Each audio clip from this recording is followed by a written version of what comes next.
మన వారాహి సిల్వర్ జ్యువెలరీలో అద్భుతమైన ఆఫర్స్ పొందండి మరియు కార్ గెలుచుకునే గొప్ప అవకాశం.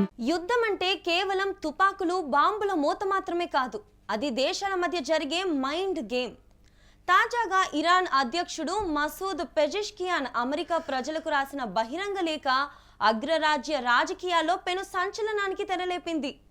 ఇరాన్ను ఒక శత్రువులా చూస్తున్న అమెరికన్ల ఆలోచన దృక్పథాన్ని ఈ లేఖ పూర్తిగా మార్చేస్తుంది.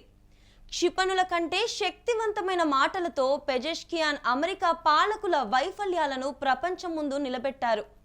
అసలు ఈ యుద్ధం మీకోసం జరుగుతుందా లేక మీ నాయకుల స్వార్థం కోసమా అంటూ పెజెష్కియాన్ వేసిన ప్రశ్నలు ఇప్పుడు సగటు అమెరికన్ను తీవ్రంగా ఆలోచింపజేస్తున్నాయి. సాధారణంగా ఏ దేశమైనా యుద్ధానికి వెళ్ళేటప్పుడు జాతీయ ప్రయోజనాల పేరు చెబుతుంది. కానీ పెజెష్కియాన్ ఈ వాదనను తిరగరాశారు. అమెరికా పన్ను చెల్లింపుదారులు కష్టపడి సంపాదించిన బిలియన్ల కొద్ది డాలర్లను మధ్యప్రాచ్య దేశాల్లో విధ్వంసం సృష్టించడానికి ఎందుకు ఖర్చు చేస్తున్నారని ఆయన నిలదీశారు. అమాయక పిల్లల సామూహిక హత్యాకాండ, ఆసుపత్రుల విధ్వంసం వల్ల అమెరికా పౌరులకు వచ్చే లాభమేంటో చెప్పాలని కోరారు. దీనివల్ల అమెరికా ప్రపంచ స్థాయిలో తన గౌరవాన్ని కోల్పోవడం తప్ప ఆ దేశ ప్రజల జీవితాల్లో ఎలాంటి వెలుగు రాదని ఇరాన్ అధ్యక్షుడు కుండబద్దలు కొట్టారు.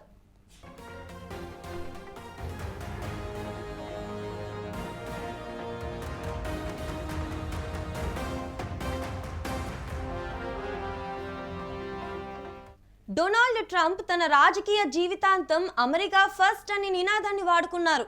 అయితే అధికారంలో ఉన్నప్పుడు ఆయన అమెరికా ప్రయోజనాల కంటే ఇజ్రాయెల్ ప్రయోజనాలకే ఎక్కువ ప్రాధాన్యత ఇచ్చారని పెజెష్కియాన్ విమర్శించారు.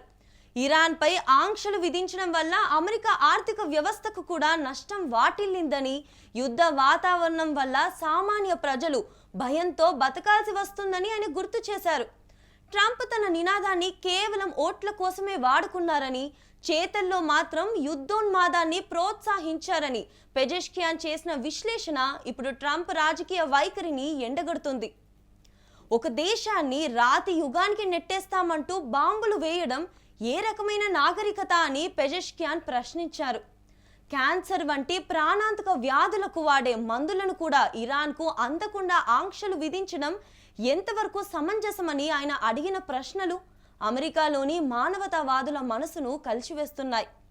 మానవ హక్కుల గురించి ప్రపంచానికి పాఠాలు చెప్పే అమెరికా మరోవైపు ఇంతటి ఘోరాలకు పాల్పడడం వెనుక ఉన్న ద్వంద్వ నీతిని ఆయన చాలా సున్నితంగా, అంతే ఘాటుగా బయటపెట్టారు. దశాబ్దాలుగా పాశ్చాత్య మీడియా ఇరాన్ను ఒక విలన్గా చిత్రీకరిస్తూ వస్తుంది. అయితే తమకు అమెరికన్లతో గానీ ఇతర దేశాల ప్రజలతో గానీ ఎలాంటి శత్రుత్వం లేదని పెజెష్కియాన్ స్పష్టం చేశారు. ఇరాన్ ఎప్పుడూ యుద్ధాన్ని మొదలు పెట్టలేదని, కేవలం తనను తాను రక్షించుకోవడానికే ప్రయత్నిస్తుందని ఆయన వివరించారు. మొత్తంగా ఈ లేఖ ద్వారా ఇరాన్ తనపై ఉన్న దుష్ట దేశం అనే ముద్రను చెరిపేసుకునే ప్రయత్నం చేసింది. ఇది అమెరికా ప్రజల ఆలోచనల్లో మార్పు తెస్తే రాబోయే రోజుల్లో యుద్ధానికి మద్దతు ఇచ్చే నాయకులకు, ముఖ్యంగా ట్రంప్ వంటి వారికి ప్రజల నుండి గట్టి సెగ తగలడం ఖాయంగా కనిపిస్తుంది.